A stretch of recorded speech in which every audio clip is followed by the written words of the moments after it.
All right, welcome in. It's Tuesday morning. Time for total bases. We have hit the home stretch of the first half. 4 shows left for us today, Wednesday, Thursday, Friday, and then we are at the MLB All-Star break. I actually can't believe how quickly the first half has gone by, but there's still money to be made this week, and I look to do it as we do every day with Bryan, Leonard, and Tokyo Brandon. We've got a great slate. We have a full slate of MLB. We're going to talk as many games as we can, and I think the feature today is going to be Dodgers Brewers. We've got a legend who has been put on the All-Star team, which, you know what, I'm fine with that. I decided I'm fine with that. It's good for the game of baseball to have Clayton Kershaw celebrated. He's had such an incredible career, so I'm fine with that. He's not an All-Star this year, but it's neither here nor there. He's up against a kid that's probably going to be an All-Star many times for years to come, and Jacob Misiorowski.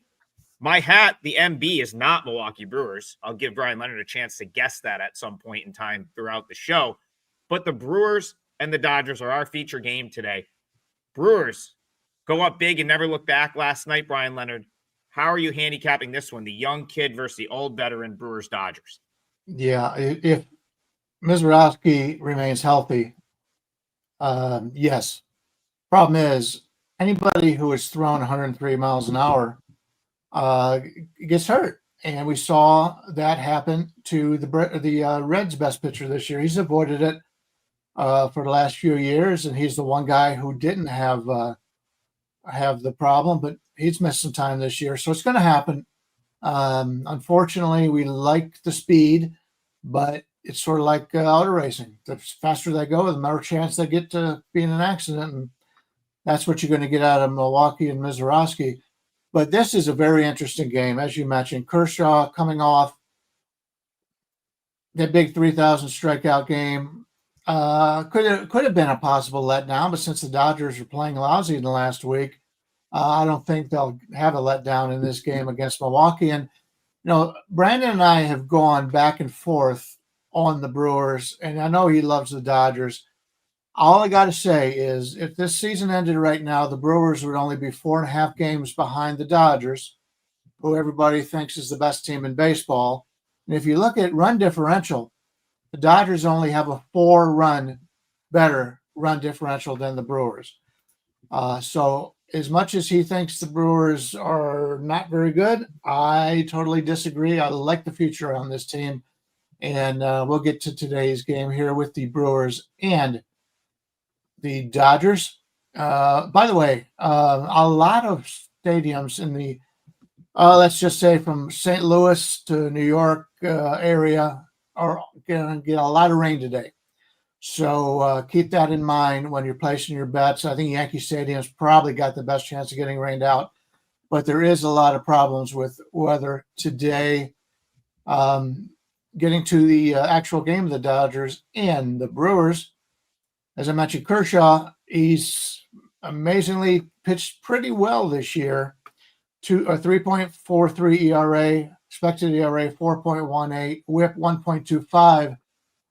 But other than a barrel rate in the 83rd percentile, ground ball rate in the 68th percentile, he's got some ugly numbers up there. Fastball velocity, 2nd percentile. We've known that. He hasn't had that for a few years now. He's lost a lot of his velocity of the fastball.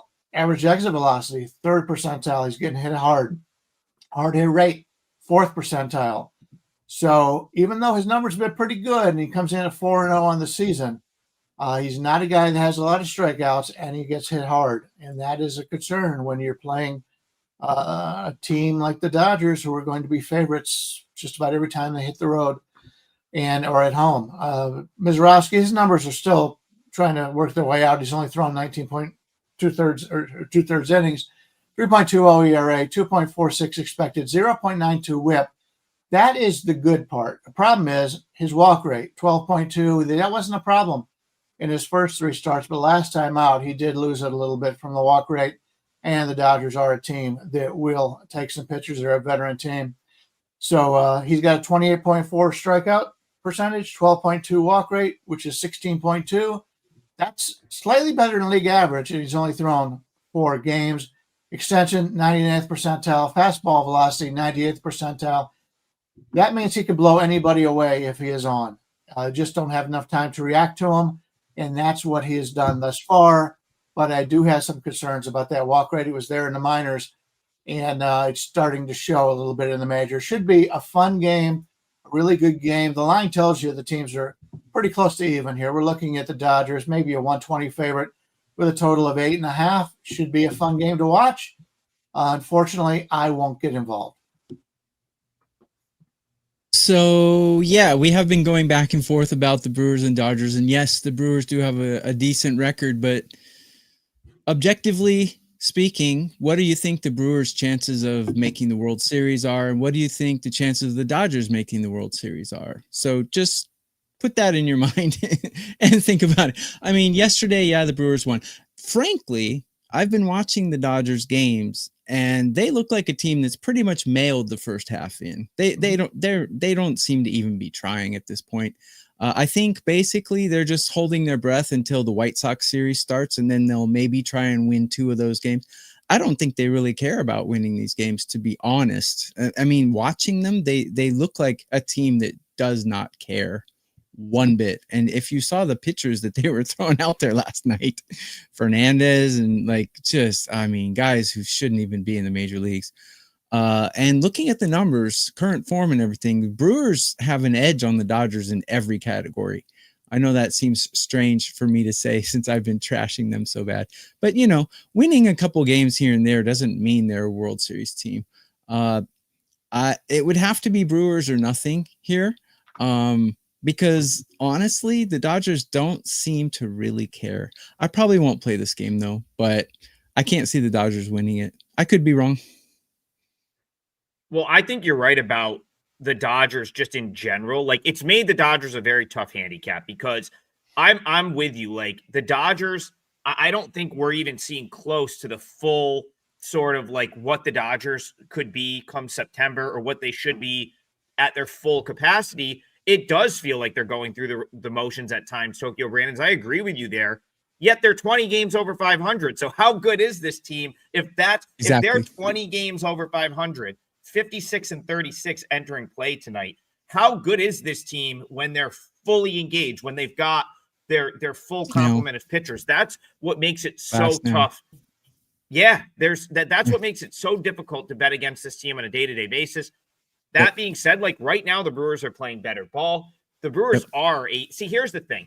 The Brewers are a very good baseball team. Do they end up in the World Series? Probably not. Could they be in the mix come September? I definitely think so. The only thing that makes it tough for the Brewers is they're in the NL.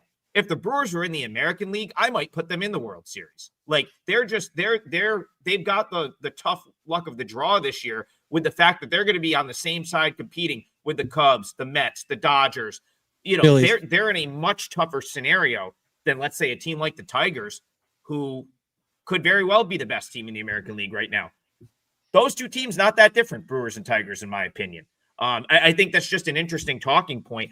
Mizorowski's a stud. He's going to be great game to game. Who knows? Because he's a young kid, as Bryan said. He's got the command issues, and the Dodgers are certainly a team that can exploit that. My gut says under here. I'm not going to have a play, and I'm going to go back to Bryan. Leonard, what do you got to add here? Yeah, two things. We went through the same thing last year before the season. Brandon was really big on the Dodgers setting a record, and this year the same way.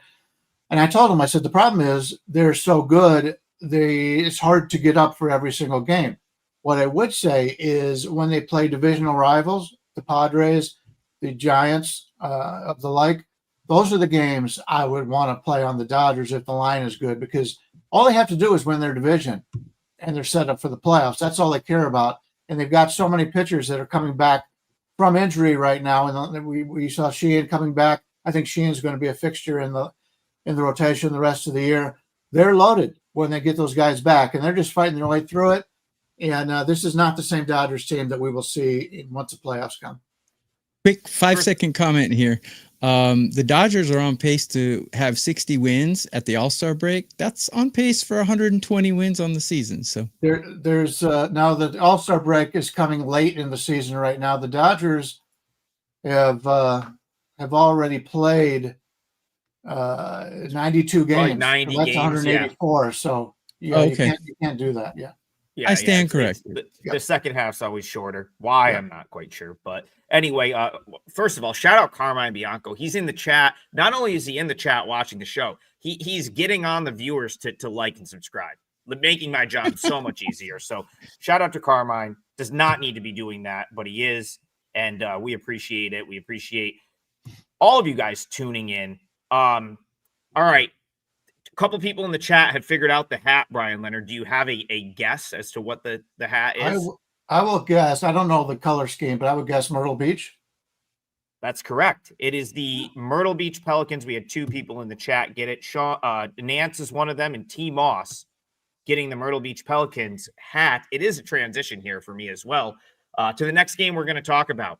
The guy that was wearing this hat at the beginning of the 2022 season was Pete Crow Armstrong. This is the A affiliate for the Chicago Cubs down in Myrtle Beach. I've been to like 6 Pelicans games because my family for years and years vacationed in Myrtle Beach, actually a little town called Garden City outside of Myrtle Beach. And, you know, I'm not a huge beach guy. So like the highlight of my Myrtle Beach vacation pretty much every year was getting over to Pelicans ballpark to see a Myrtle Beach Pelicans game. I actually went the very first year they were a team, Bryan Leonard. I think I was in like 8th grade, 7th, 8th grade. They used to be a Braves affiliate, and somewhere I have a ball with Rafael Furcall's signature on it when he was a Pelican back in the day. So I've been there a bunch of times. It's a great little ballpark, and they are now the A affiliate for the Cubs. And a guy by the name of Pete Crow Armstrong started his season there in 2022. He's now much more than a Myrtle Beach Pelican. He could be the MVP. Well, he's in the conversation to be one of the to be an MVP of the league this year. I remember when he got traded to the Cubs, and he kind of was like he was like shocked they traded him. Said they never talked to him about it, and he thought it was a joke. He's proved to be right. You know, you have to always go back and look at where teams were at the time. The Mets needed Baez at the time, but what a trade that has been for the Chicago Cubs, arguably what has vaulted them into being what I think is the more legitimate NL contender to the Dodgers than a team like the Brewers. I really think this Cubs team is going to be there long-term this year. And so our guy Yamamoto didn't have a great day yesterday. We have another Japanese pitcher on the mound here. I think he fares a little bit better than Yamamoto, Bryan Leonard. So talk to me, Cubs, Twins, Imanaga, Simeon Woods Richardson in Minnesota tonight. Yeah, Imanaga lefty going against Woods righty. 120, about 126 is the favorite Cubs. Total of 9 in this game. Imanaga last time out did not perform as I expected. Gave up 3 earned runs in 5 1/3 innings to the Cleveland Guardians. That was our loser yesterday in my part of the parlay. 4 innings of shutout ball. All of a sudden, when you get to the 5th inning, Cleveland has started to hit. I don't know if I buy into it a whole lot, but Imanaga had thrown 2 shutouts, 5 innings both times against the Cardinals, and then he gave up 2 runs against the Brewers before that. So he's been pitching pretty well. The one before that against the Pirates threw a shutout. So he's been very consistent, coming off one of his lesser starts.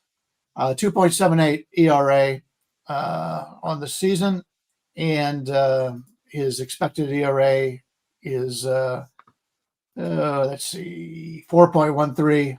His WHIP 1.00. He's got a lot of red and a lot of blue on his card, so he's not as impressive as you would think. First of all, his strikeout percentage is really down this year. Last year he came in he had a 25.1 percentage. Now it's down to 18.7.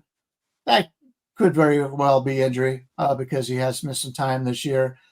So you got to keep that in mind. But his ground ball percentage, 2nd percentile, means he's a big fly ball hitter or fly ball pitcher. Fastball velocity, 9th percentile. Fastball run value, 8th percentile. Barrel rate, 19th percentile. He's a tough guy right now to put a lot of stock in, but from what he's done in the past, we could see another good outing from him. Woods Richardson is basically a guy who's your last guy in the Minnesota rotation while they wait for some other guys to get back. 4.41 ERA, 4.36 expected. Lifetime in 4 seasons, 4.35 ERA. He's a guy that does have a pretty high WHIP, 1.32 overall.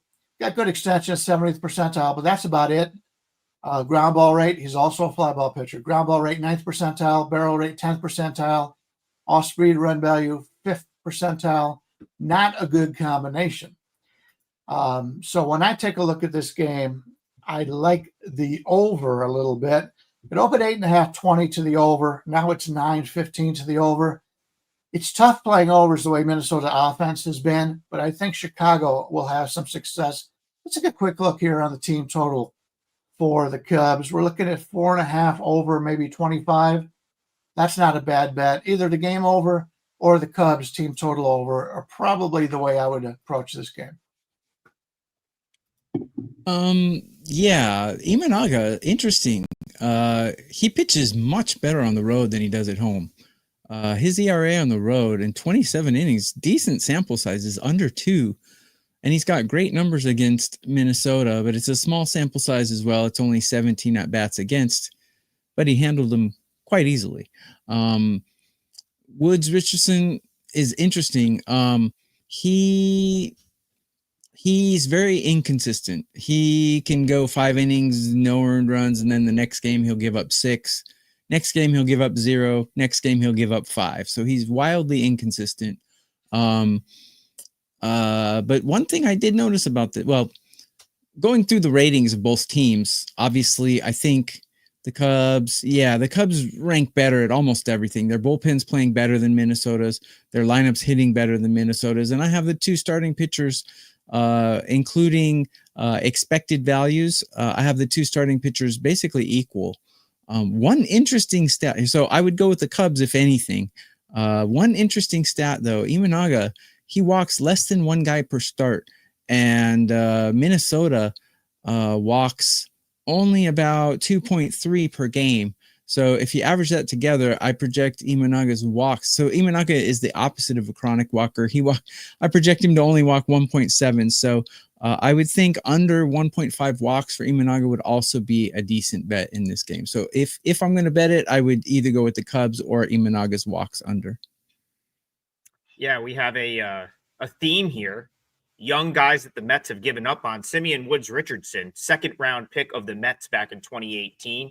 I think he's on his I think this is his 3rd organization now, though. They gave up on him early. But neither here nor there. I've given up on him a while ago too, guys. I'm with G Hurt, our guy G Hurt, and I don't expect him to like the Twins in any capacity. I know he's a Tigers fan. He says Simeon Woods Richardson is a huge fade. I very much agree with that. He's been a fade for me most of the year. Ethan Bainbridge, line feels short for the Cubs. I agree with that as well. And I had David's comment up a second ago where he says maybe some PCA props. Yeah, this seems like a good matchup for Pete Crow Armstrong up against a right-handed pitcher in Woods Richardson that it's really like a fastball and that's about it. There's not, in my opinion, there's just not a ton to like for a starter at the big league level. He's the type of guy that I kind of agree with Bryan. He's holding down a rotation spot right now because they lack better options. They haven't really been able to trust David Festa in that spot. Zebby Matthews took a step back. So really, that was he's really there by default right now. And I think that if you recognize that and you're playing against that, it's probably a profitable sort of angle while he is still in the rotation. Imanaga, I don't think we have to discuss that much further. Obviously, the better starting pitching option. I'm still such a believer in this Cubs team. I really think that they belong in the conversation with the elite top team. This is a team that can win a World Series this year. I truly feel that way. And that this line is short. I'm gonna wait. I may circle back to this one. This might be my parlay league. I have 6 games on my list that I'm strongly considering for today. Cubs is one of them. So I'm not going to lock it in just yet, but I am. And G Her also a comment that I'll pull up that I agree with. He says Twins are a fade. I'm selling the Twins. I am too. I just don't like this team. I just don't think there's enough juice in that lineup 1-9. There's not enough bullpen once you get past Joanne Duran and Griffin Jacks. So yes, I am with you. The Twins are a sell. The Cubs are a far superior team, and I like the Cubs here. All right, let's move it on. I got so into that Cubs conversation, I forgot to add a different game, but we'll go to this one because Markinson says, I'm here bright and early to see which chat member is man enough to admit when they're wrong. I'll go first. I was wrong about the White Sox last night. I was wrong about, really not so much wrong about the White Sox. I was wrong about the Blue Jays sort of rolling in and, not really giving a huge effort. It looked like I was on the right track, Bryan Leonard, but then the Blue Jays woke up. The ball started leaving the yard. I saw Tokyo Brandon cashed with Sean Burke outs under. That should have been a far easier winner than it was. I don't know what the White Sox were doing leaving him in there. They tried to kill me. They tried to kill me. But then he gave up a single, or no, he gave up a double, then a home run, then he gave up a single, and then they finally took him out. Well, yeah, it was clear that, I mean, he pitched really well through the first 4 innings. It was clear that they started to throw him out in the 5th, and then it was still a very winnable game. It was like a 3-1 game, and they kind of let him, they left him out there to create a situation that turned into an 8-1 game. And it still ended up being I still had a chance, but Miguel Vargas missed a 3-run homer in the 9th by a couple feet that would have backdoored that +1.5 for me. But anyway, Markinson, I was also wrong about the Tigers. I'm sure Sean, I haven't even seen the chat yet. I'm sure Sean is reminding me that Kaiser Montero is like now the second coming of Sandy Koufax at home. Was wrong about that one as well. I'll admit it, but someone else in the chat wants to talk this Blue Jays run. Now 9 games. They're playing incredible ball. In hindsight, I'm kicking myself a little bit that I stepped in front of that, though I still really like my White Sox handicap for yesterday.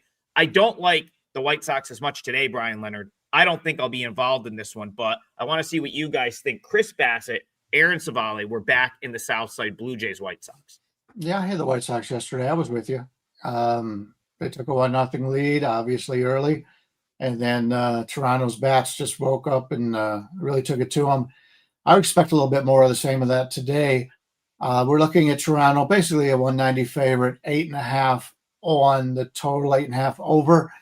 I was looking at team totals here earlier before the show, and if Toronto scores 6 runs here, you get the victory. Now it's plus money coming back. So you're getting like plus 120 coming back. You can take Toronto to score 6 runs. They may do that the way they've been hitting right now. And Aaron Savale, he wanted that trade, but he has not pitched very well since the trade. I think we may be at the end of his career if it wasn't already. Chris Bassett, 4.32 ERA, 3.85 expected, 1.39 whip. His whip is a little high the last couple of years. Last year was 1.46. Great average exit velocity, 90th percentile. A walk rate, 78th percentile. Hard hit rate, 83rd. So this is a veteran. He's been around 11 seasons. He's won 80 games in the major leagues. He knows how to pitch. He's got 8 pitches. If you count his changeup 1% and slider 2%, but he uses some other things more often. But he can throw a lot of junk at you. And this White Sox team, for the most part, is a very young team. And I think he will have some success against this White Sox club because he's done it before, and I think he'll do it again with this team. White Sox, as I mentioned, Aaron Savale, 4.60 ERA, 4.56 expected, 1.49 whip, and that he's been around 7 seasons, and that's very high for him. His strikeout rate right now is at 9.4. This is the first time in his career it's been worse than league average, which is 8.4. So he's having problems with control. He's dead last in Major League Baseball in extension, so the other team's got plenty of time to take a look at it. He can't get chases, very much like Tanner Bybee going into yesterday. We talked about that. He's in the 10th percentile in chase rate, 16th percentile in strikeout rate. So you've got a guy who doesn't have the ability to strike out the opposition. There's more time to look at the pitches he throws, and he does throw 7 pitches if you count everything, a 1%, a 5%, a 9%. So he does have a pretty good mixed bag there, but he just does not have the ability to strike people out. He is keeping them a little bit off balance with a 77% average exit velocity, but still, when you can't get him to chase after your pitches and you're an extreme fly ball pitcher, he's in the 9th percentile on ground ball rate. I think Toronto can have some success against him. I'd be willing to take that chance to get plus 120 back on Toronto to score 6 runs here. I think they'll have a good offensive day. I will not be on the White Sox in this one. So there's a play in this game that I put out to my clients right before the show. Actually, while we were filming at the beginning of the show. Before I get to that, it's $5 Tuesday, guys. So before Adam wraps up the show without letting us promote anything, I'm going to do it right now. So $5 Tuesday. If you go down there at the banner, you can see Brian's going to have something. Adam's going to have something. I already have something. So 3 best baseball cappers on the planet get something from us for $5. I know Bryan always chuckles when I say that. So let's get on to the cap for this one. The play I gave out is Civale's walks. Right now on DraftKings, they don't have the walks over under, but they do have walks allowed. So you can get 2+ for Aaron Civale for, I think, -40 right now. Go grab it, because I think it's a great play. He walks in his history against this team, against these batters. He walks 2.37 per start, and I project him to walk 3.2 here. Toronto is one of the biggest walking teams in MLB. They're walking 4.1 times a game, and Civale's walking over 2.3 per game. So I would grab that. I think it's a good play. I project him to walk over 3. Regarding the team breakdowns, Toronto pretty much is good at everything except their bullpen is struggling right now. It's hard to. I have Bassett it was 95 degrees and 83% humidity today, guys. So my brain is a little bit fried. It's not drugs. So, and it's not alcohol. I laid off the alcohol tonight. So I've got Bassett and Civale both ranked 20 or worse on a curve of 30. But I got Toronto's hitting number 3, and I got the White Sox hitting 20. So the Blue Jays do have an advantage, but their bullpen is playing really poorly right now, and the White Sox bullpen is actually playing quite well. So I would have trouble taking them on a full game, but Civale's walks is the way I would go in this one. TB, you're not wrong about that. The sun is far more F's me up far more than like 12 beers would.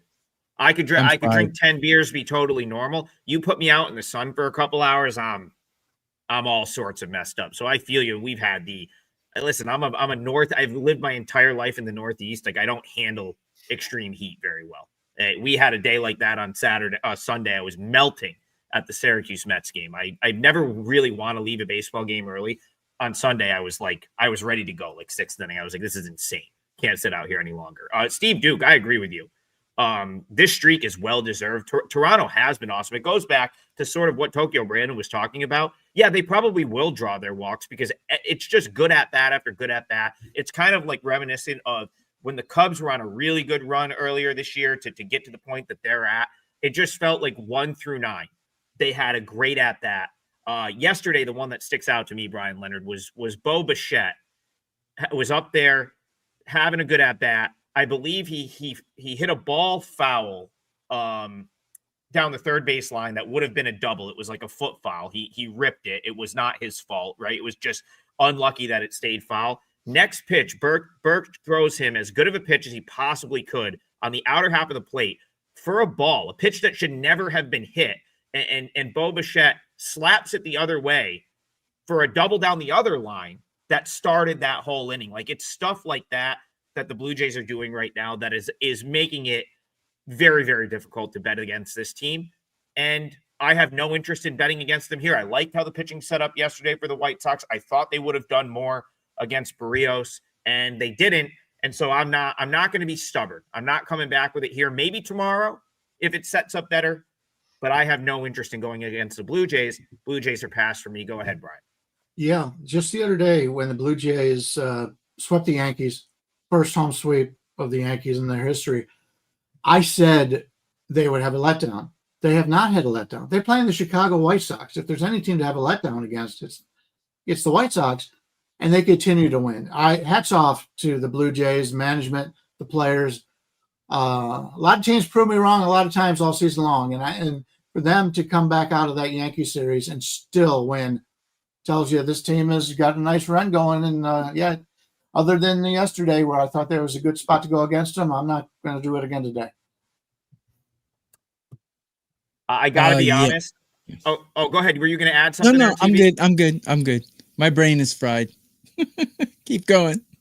I'm going to go to Jake in the chat. He says, Tigers are more likely to lose today or tomorrow, not yesterday. I would say that I agree with. I think that, and then Sean's little voice in my ear saying Keider Montero is just lights out at home kept me off the Rays yesterday. So I very much appreciate that because he was awesome. Like, hey, let's give credit where credit is due.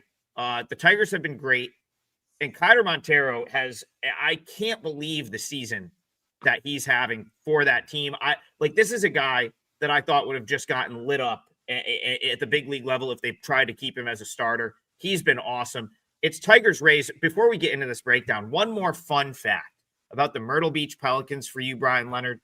They are the original Durham Bulls. One of the best movies in the history of cinema, not just sports. Bull Durham, phenomenal movie. That team that they highlighted in that movie was the single A team. They were in single A back then. Kevin Costner's character was down there to mentor a single A kid with potential. That Durham Bulls moved to Myrtle Beach, became the Myrtle Beach Pelicans, and they created a new Durham Bulls as a triple A team when the Rays, the team we're going to talk about here, came into the league back in the late 90s. So one more fun Myrtle Beach Pelicans fact for you guys. But now the the Durham Bulls, triple A for the Rays. A lot of those guys have now come up and are making an impact at the big league level. These two teams, Brian Leonard, they're following the same formula, and it's not surprising that they're having the success they're having. They both have tremendous farm systems. They identify talent. I didn't mean to slander Kevin Cash yesterday. I was just pissed off that he doesn't read the room a little bit more. He's still a tremendous coach. The organization is run as well as you could possibly run an organization, especially with the payroll they have. Tigers Rays, is this a game that we're going to see in the playoffs at some point? It could be. And what do you think here? It's Pepe O'Flaherty. A tough matchup, in my opinion, but I know the chat wants to talk about it. So Tigers Rays, let's go. Yeah, being from Cleveland with a team who doesn't put, or owners that don't put a lot of money into the team, and most of their scouting is what they do. They bring up pretty good drafts, and that they're able to do it that way. These are the type of teams I love. Tampa Bay for years, Detroit the way they're playing right now. If you look at Detroit, I know they've got some all-stars on the team, a lot of fan votes, but there's really, other than Skubal, a lot of guys that are not, just popping off your head. Green's great, and some other guys are having really nice seasons, but they're able to win with their full allotment of players, just like Tampa Bay has been. And they send guys up and down from the minors, that's like Montero, and he's getting the job done. So hats off to both these teams. Anytime you can get more out of your team than all other clubs like the Yankees and the Red Sox and some others that pay all this money to the veterans, that's a ton of teams I want to back, and I'm a fan of those teams. Pepio and Flaherty in this one. Flaherty, about a 130 favorite, total of 8. Pepio's been very good for Tampa Bay this year. 3.34 ERA, 3.93 expected, 1.15 whip. Very good extension. That's probably what he's best at. 74th percentile. He does have some blue. His average exit velocity at 27th percentile. Not terrible, but not what you'd want. Hard hit rate 35%, barrel rate 37. So he can be hit a little bit, but he's usually gives you a pretty good effort when he is on the mound. Jack Flaherty, he's lost 9 games this year already. Last year, in 162 innings, he only lost 7 games. He comes in 5-9, 4.84 ERA, 4.10 expected, 1.24 whip. Take a look at his splits, because he's had some really his home is very similar to this year as before. His home ERA 3.83, road ERA 6.08, home whip 1.11, road 1.40. So he is a guy, if you're going to play him, you play him at home. His strikeout percentage, 88th percentile. Whiff rate, 76th percentile. Great. Problem is when he gets hit hard. Barrel rate, 14th percentile. Hard hit, 17th. Ground ball rate, only 15th. So he's a fly ball pitcher. But this is a good pitcher's park in Detroit. Pepio and Flaherty here, 123, 130, as I mentioned before, 138.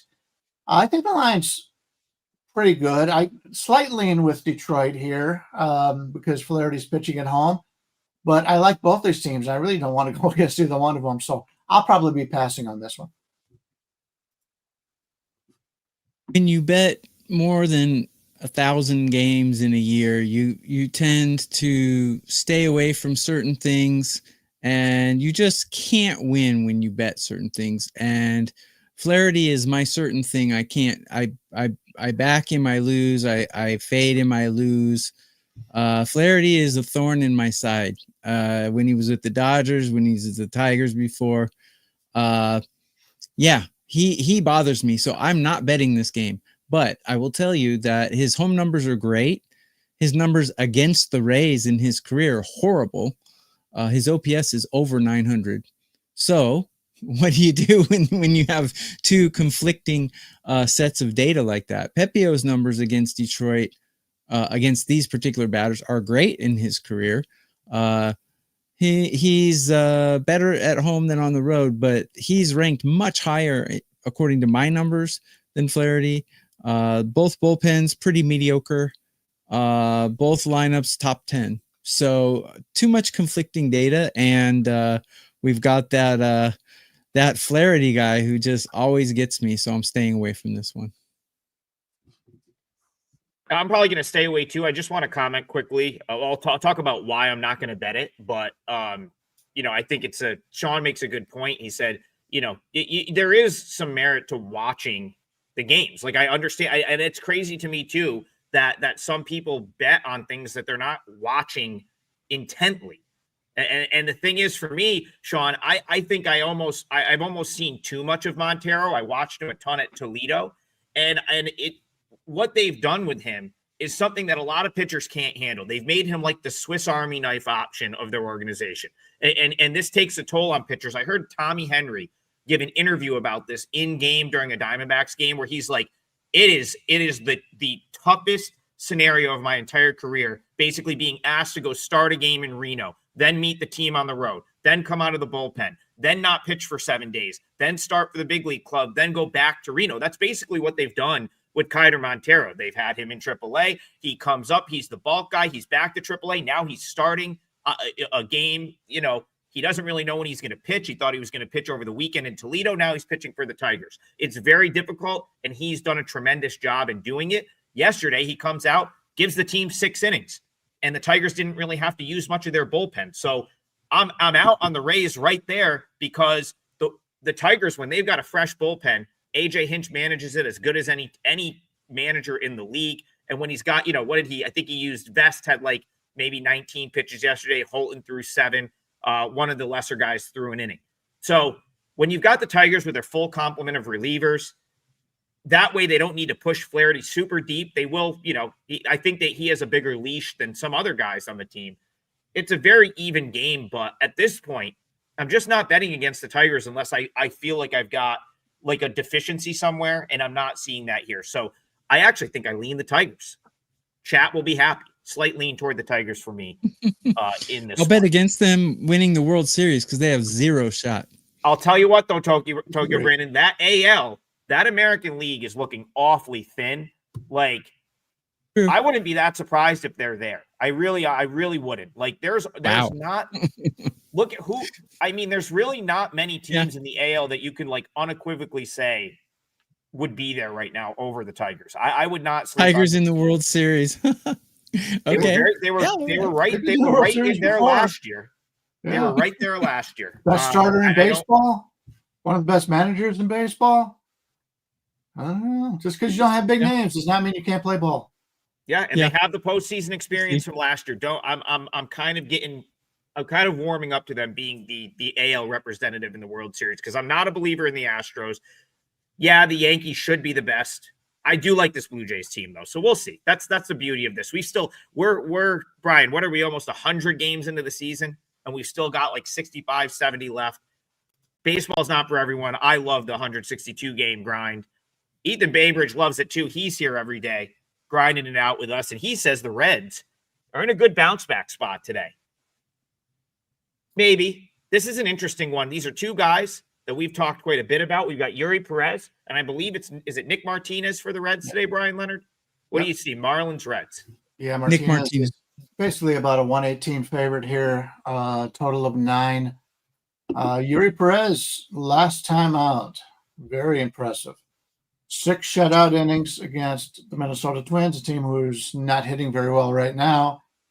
But other than his opener, he came out and pitched 3 innings against the Pirates in his first game coming back from injury. He gave up 4 runs there. He's been pretty consistent, 3 or less runs. He's still, last time out was the first time he's gone more than 5 innings or more, and that was 6 innings against the Twins. Had a really nice whip in that game, 1.18, 7-1 strikeout minus walk, 7 strikeouts to 1 walk. He's been doing very well, and he was very impressive in that game.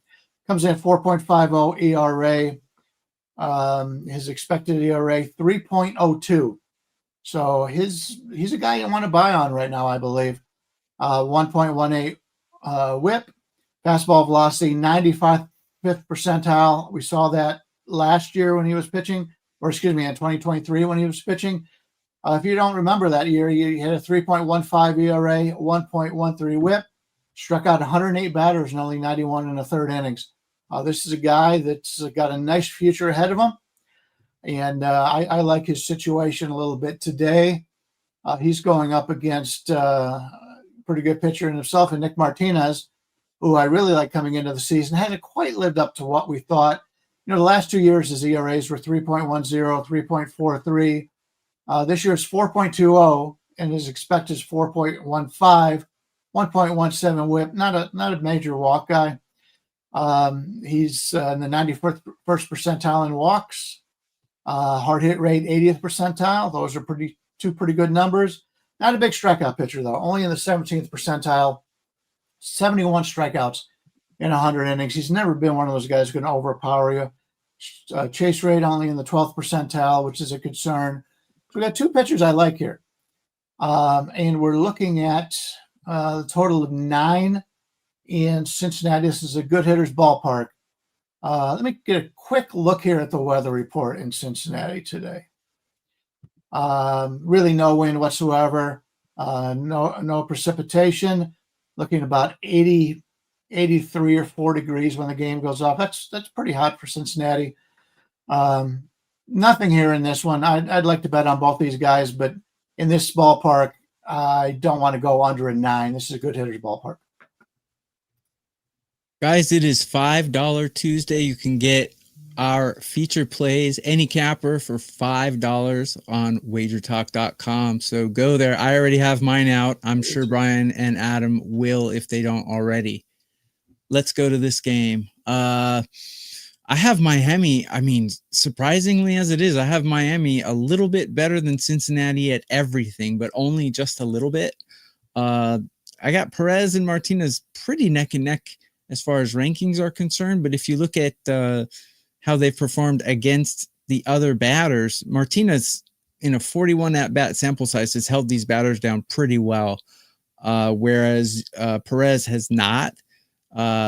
So that worries me a little bit, but how they've performed against the other team is only just a small grain of salt. It's not everything. It's not the tell-all, because that could have been 2 years ago, could have been 3 years ago. They could have been put in relief situation, so that's not everything. It does mean a little bit, but it's not everything. So taking a look at the bullpens, I got Miami's bullpen performing at a very high level right now. Cincinnati's is also performing quite well. Both lineups are a little bit sub-mediocre at the moment. If anything, I would go with an under here. I think an under would be a good play. Is that the opposite of what you said, Brian? I said I'm looking for the under, but the 9 is kind of low for being in Cincinnati. I see. I think an under would be good here. If either one of these teams is 4.5 On a team total, I think an under would be a decent play as well, especially Cincinnati, because Miami's bullpen is just on fire right now. They're performing really well, and they have been for the last 2 weeks. So that would be the way I go. I haven't gone that way yet, but that's the way I would go if I did. And by the way, guys heckling me in the chat, take a look at my bio if you think I don't know anything about baseball. I don't think no one should be accusing you of not knowing anything about baseball. You come on and do an hour show like 6 days a week, 5 days. I worked in MLB for a decade. I don't know anything about baseball. Yeah. Okay. I'll tell you what, I'm not betting an over, and I'm not betting against Yuri Perez. This is kind of what I foreshadowed here last week when we talked about this. I said the upside of Perez is what you ended up seeing last week. Now, I didn't know when it would come. He has had a long rehab. He had multiple injuries, that he was coming back from. He's been essentially in rehab mode since spring training, right? Like he was in the minors for months, rehabbing like multiple injuries. So, it was always going to take him some time, but man, that was what you saw last time out from him, the 6 innings shutout ball, 7 strikeouts. That is the upside for him. And that's why I can't bet the Reds here, because I would fear that happening again. If he shows up and he's on like he was in his last start, I don't think the Reds are going to get much off of him because his upside is that. Now, I like Nick Martinez. I like this Reds team, which is making it a little bit tougher to go against them here. And then, of course, they are in, I guess, what you would call a bounce back spot. But Tokyo Brandon, I agree with you. The Marlins suddenly have a number of good bullpen arms that don't really get the credit. Like, it's reminiscent of what the Rangers have done with their bullpen a little bit, where it's like they lack like a really good high leverage 8th, 9th inning option. But the Marlins bullpen collectively has a lot of good arms down there. And I don't think they really get the full credit for it. So I lean Marlins. Plus money, I think, is good. Plus 110 seems fair. I don't know if this will make my client card. I haven't decided what I'm putting in the parlay yet, though I will in like the next 5 minutes or so. But I lean pretty strong toward the Marlins here. And it's really, for me, it's upside on Perez. And they're just their ability to hit. They've hit. They keep hitting. And I don't think Nick Martinez is a guy they can't hit. So Marlins plus money would be the value play here, and one that I had on my short list for today. We got about 15 minutes of show left. We'll lock in the parlays yet. Wow. Listen, it's fine. People want to wait till the end of the show, or are going to scroll till the end anyway to get the parlay. So I kind of have an idea of what my leg will be. If either of you know what you want to use and want to throw a game out there, be my guest. Otherwise, we're going to do one from the chat. Do either of you know what you want to put in the parlay yet? Yeah, I think I do. All right, we'll go to your game. What are we talking about? Yeah, we're going to take a look here at the Pittsburgh Kansas City game. Now, yesterday there were a lot of runs scored in this game, but for the most part, neither one of these offenses has done well. Mitch Keller. Let's just talk about the line for so far. It's Mitch Keller against Seth Lugo. Lugo's maybe about 135 favorite, a total of 8.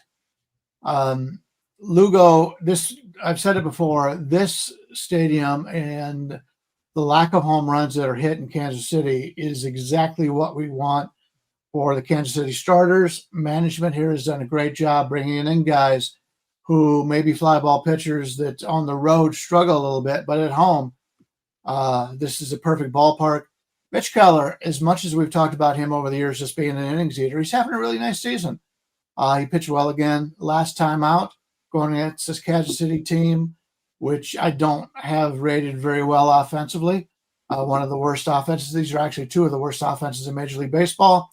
I think these 2 pitchers are going to have an edge in this game. I'm going to play this game under 8, and we can get that minus 110, minus 105. But let's go minus 110 on Pittsburgh, Kansas City under. That'll be my part of the parlay.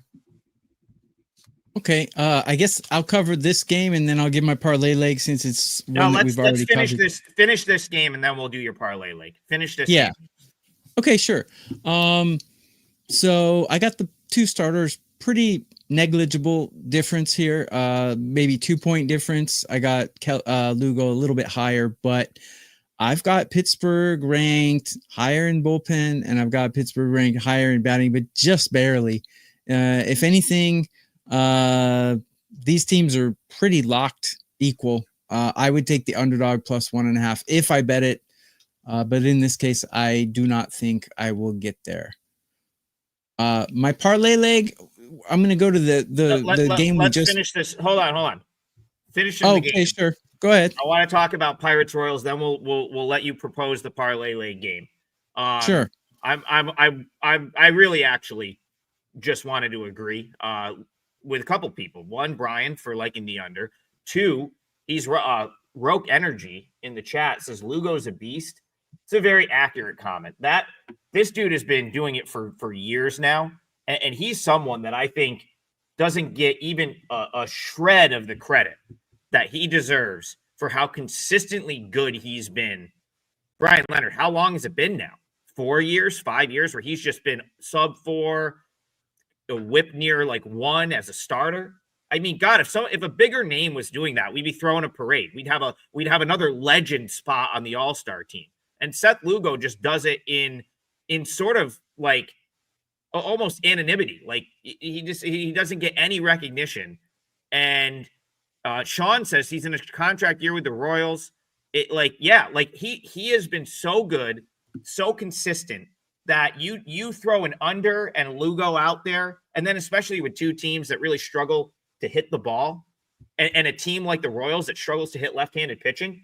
I'm with you, Brian. I think you found a very good parlay leg here. It's probably, if I had a strong opinion on a total on this slate, it would probably be this one. So I'm just here to sign off on that parlay leg. Go ahead. Yeah, at home this year, 2.42 ERA, 1.19 WHIP. He's pitched 10 seasons in Major League Baseball with an ERA of 3.30, and yet he's never talked about because he's not a strikeout pitcher. These are the kind of guys you make money on. Most people think he's just a journeyman. He's an excellent pitcher, and he's pitching in a good pitcher's park. He's not going to blow anybody away with the stuff, no doubt about it. But he's got like 9 different pitches. I mean, he's just a wily veteran. 3.30 ERA in 10 years, and nobody thinks of him as an elite arm. Yeah, I think we got a good advantage in this one. He goes quite deep in his games too. I mean, if you see a 17.5 over under, chances are he's going to be the over. He's going to finish 6 innings in most situations. You know what's funny? G Hertz got a running bit in the chat where like he talks about Skeens looking for houses in Detroit, and I forget who he was talking about the other day. He just brought up Lugo. Lugo's a guy I could totally see the Tigers going and getting. Yeah. He's like AJ Hinch would probably give up a child to get Seth Lugo on his staff. Like he is just like the type of guy that Hinch would love because of what you were saying. He works deep. He's got all sorts of pitches. He lives under the radar. I could totally see that. Like that would absolutely be a target for the Tigers. Another guy the Mets got rid of.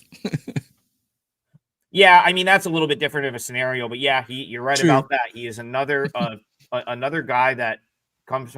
Listen though, when you've got a payroll, when you've got the money the Mets do and stuff, if you can't keep everyone, and you're not going to be able to keep the fringe guys a lot of times because you're always forced by the fans to go out and get the next best thing or get someone better. Duffel Cole says Centenary College alum Lugo. Yeah, love to see. We house, so Matt, we're a host family for summer league college baseball kids. My fiance's parents have been doing it for years.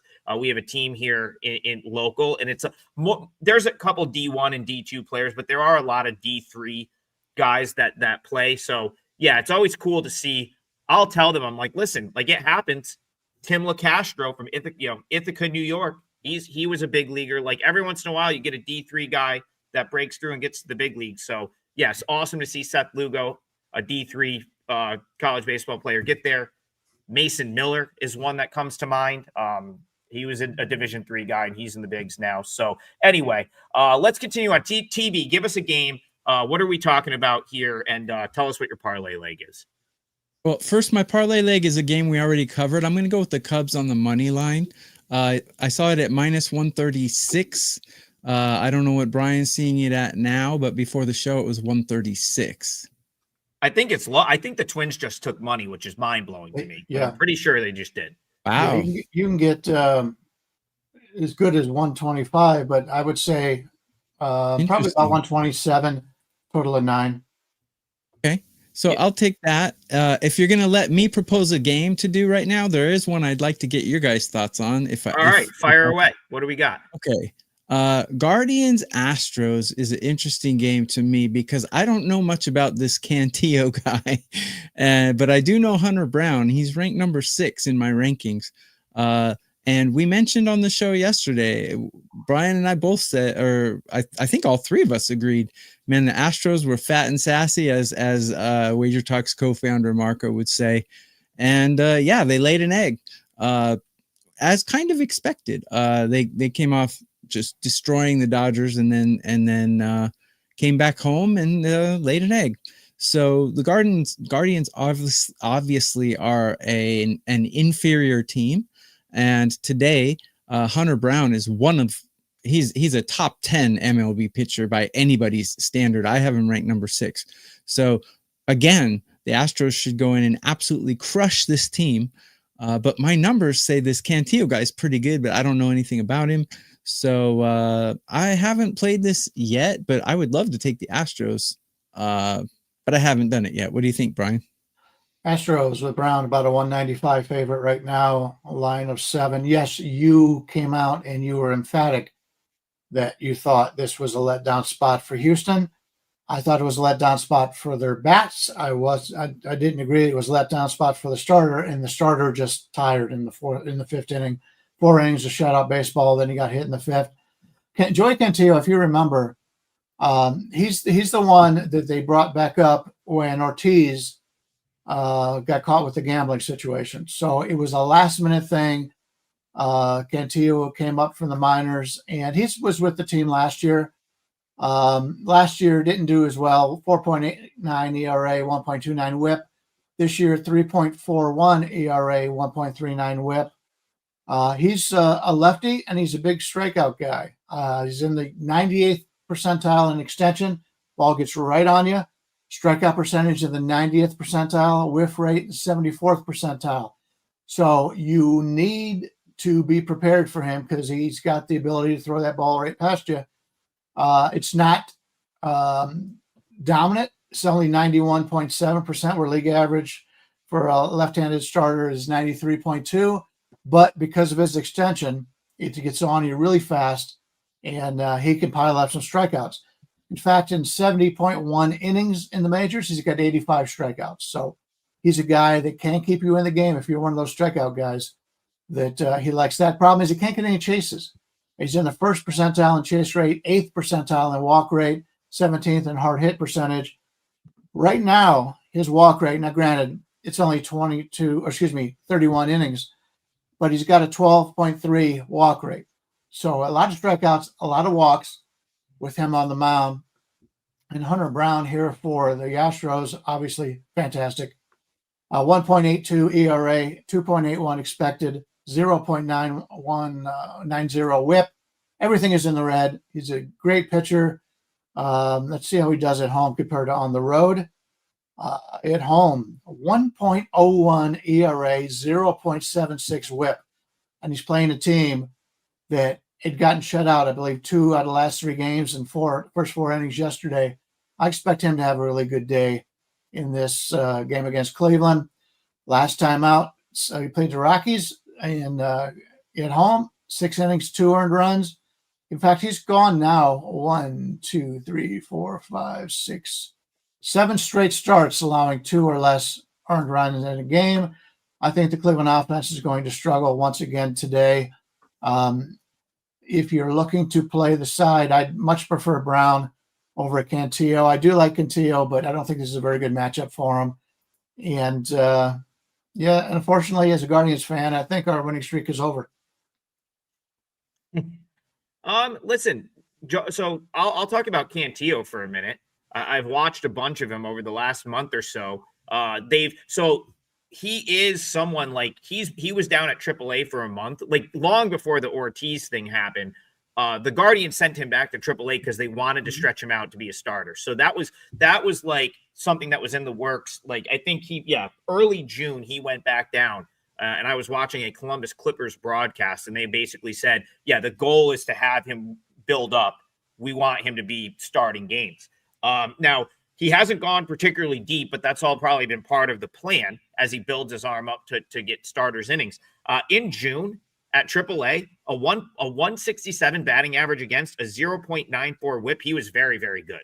I'm with you, Brian. I can't see him going particularly deep here. In his first start at the big league level since being called up, 3 1/3 against the Cubs, but he was really good. They didn't do anything against him. Couple hits, couple walks, but 5 strikeouts, and he was, no runs through 3 1/3. I kind of like the Guardians here in the respect. I think Cantillo keeps him in this game for the first 4 or 5 innings. And then it's like, yeah, you have to figure out what happens with the bullpens. But like if you're talking about taking a flyer on a team with plus money or maybe even a plus 1.5, I wouldn't be surprised if Cantillo one or 2 times through is very, very tough on this Astros lineup. So I don't think it's just a no-brainer bet on the Astros. Cantillo's pretty good, and I could see him holding down this Astros lineup at least once through the order. All right, I am going to throw a game out here, and then we're going to talk about this one, and it will be my parlay leg. I'll just give out the leg, and then I will let you guys sort of, talk about the game if you want to talk about the game. I do think it's probably over for the Braves, but I think if there was ever a chance where they were going to sort of put their foot in the ground and make a move right here, Brian Leonard, it would be this series out against an A's team that's been worse at home, that has no home field advantage. Didier Fuentes is a guy that I criticized this Braves team for calling him up when they did, but they've kind of left him up here now. And you've got to think, like, if they didn't believe in him, there's no way he would still be at the big league level. They're going to give him another shot against the A's. He's got very good stuff. So you have to think that maybe they think he's starting to unlock something and he could be good at the big league level. I don't buy that right now, but I do think this could be an okay matchup for him. An A's lineup that, is a lot of guys that could still be aviators right now, right? Like it's not, there's some really superstars in that lineup, or guys that can be like a Jacob Wilson. There's some really guys with tons of upside. But if the A's were a more sort of competent organization, a lot of those guys might still be at AAA. So I think it's a reasonable matchup for Fuentes. And it's also, I think, a reasonable matchup for the Braves. Springs is not a guy that I've been super high on. I think he's, it's doable for them to sort of generate some offense. And it just feels like a spot here where, the Braves might make one last push in this series. And hey, who knows? If they can have a good series here and get some momentum going into the break, it could change things. My gut says they're still sellers at the trade deadline, but they come in to play 8.5 games out of the wild card. This is a very winnable series for them, in my opinion. I think the value has I think that the market has moved so far one way on the Braves now that there's actually some value in backing them. So that'll be my parlay leg. I like the Braves tonight. What's the line there? -105, -110? Actually, it's about probably -115 right now. Fine. Yeah, that's not surprising to me that the Braves would take a little bit of money. I feel like you're going to have some sharp the sharp sort of syndicates that move lines and stuff. I feel like are going to start buying the Braves on a regular basis, just from a value standpoint, if they're going to open up even money against the A's. So Braves is my parlay leg. Do either of you guys have anything to add to A's Braves? Well, Springs was pitching well. Last time out against Tampa Bay, 5 1/3, 2 earned runs. He's been pretty good. The last 4 starts, he's given up 2 or less earned runs, but he played the Royals, played the Guardians, played the Tigers and the Blue Jays. The last 2 a little bit tougher. But he's last 2 years, keep in mind, in 2023, this is a guy who's been injured a lot. In 2023, he only had 16 innings. Last year, 33 innings. He's already up to 97 innings right now. I think he's going to hit a wall. He may hit it any time now. It would not surprise me if the A's start cutting back on his innings. He's in the fastball velocity, 7th percentile, ground ball rate, 8th percentile. Being a fly ball pitcher in Oakland, in Sacramento, has not really turned out to be a problem yet, but I think it will be as the season goes on and he gets a little bit more tired. I would agree with Atlanta. I don't like Atlanta going forward, but I think there's a little bit of value on them tonight. Guys, please leave comments on the replay and like the replay for us, and check our pages for $5 Tuesday. That's all I have to say about this game. Love Steve Duke making my job easier. He typed out the parlay for us, so it's right there on your screen if you want to read it quickly. But I will, I'll echo Tokyo Brandon's sentiment. It is $5 Tuesday, and I didn't promo anything at the end of yesterday's show, but it was a Monday. We don't need to force that down your throat on a Monday. But on Tuesday, I'll lose my job if I don't tell you that it's $5 Tuesday site wide at WagerTalk, that everyone's got plays up. So check that out. The parlay is as follows. And I will, full disclosure, I was going to use the Cubs, but Tokyo Brandon beat me to it, which I'm glad, because I'm glad you did, because I didn't know which one I wanted to use. I was between a couple, and you made my decision much easier. So we've got Tokyo Brandon, Cubs money line. I'm on the Braves money line, and Bryan Leonard, Pirates, Royals under 8. This is a plus 542 parlay, and I'm feeling good about this one. I really feel like we've got one here. Within the next day or two, we're going to hit one of these. Get our unit count back up. Still up $9.90 for every dollar that you've put on the parlays if you're playing along. But we've been on a little bit of a losing streak with the parlays. We got to change that here. So without further ado, one more time: Cubs money line, Braves money line, Pirates, Royals under 8. That's a winner. That's plus 542 odds on the parlay.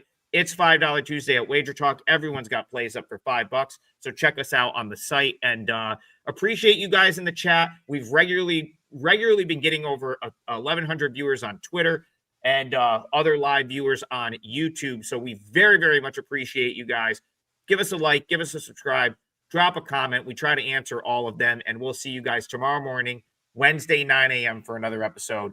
Good luck today. We'll see you guys tomorrow.